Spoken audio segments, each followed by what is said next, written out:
por vencidos, renunciar a la revolución,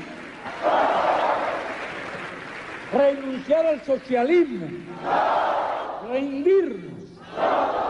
Fidel Castro was the world's longest-serving dictator.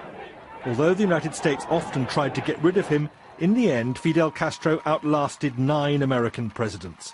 He was a constant irritant to them, a communist leader right on their doorstep.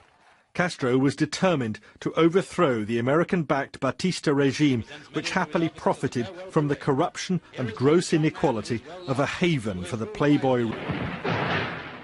April 1961, the Bay of Pigs. This was America's doomed attempt to topple Castro by recruiting a private army of Cuban exiles to invade the island. But the young revolutionary was more than a match for them. Under his command, Cuban troops repulsed the invaders, killing many and capturing 1,000. The evidence is incontrovertible. A year later, the stakes were far higher. American reconnaissance planes discovered Soviet missiles on their way to sites in Cuba. The world was suddenly staring into the abyss of all-out nuclear war. Unmistakable evidence has established the fact that a series of offensive missile sites is now in preparation on that imprisoned island. The superpowers stood eyeball to eyeball, but it was Khrushchev who blinked first, pulling his missiles out of Cuba in return for a secret withdrawal of US weapons from Turkey. Castro, though, had become America's enemy number 1. The CIA frequently tried to assassinate him, most infamously with a cigar packed with explosives. Other schemes were even more bizarre.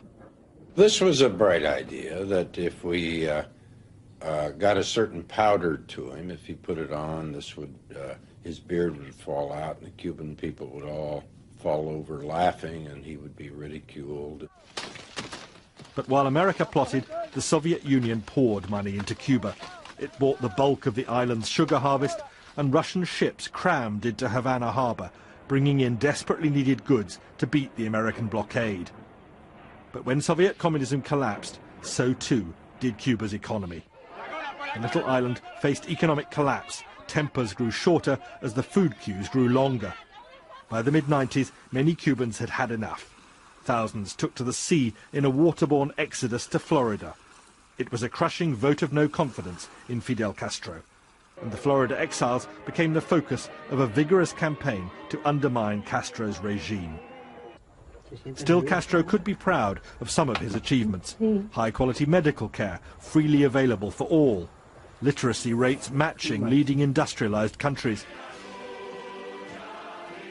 But in 2006, Fidel Castro was forced by illness to hand power to his younger brother Raúl. He initiated a program of reforms without undoing all his brother's work.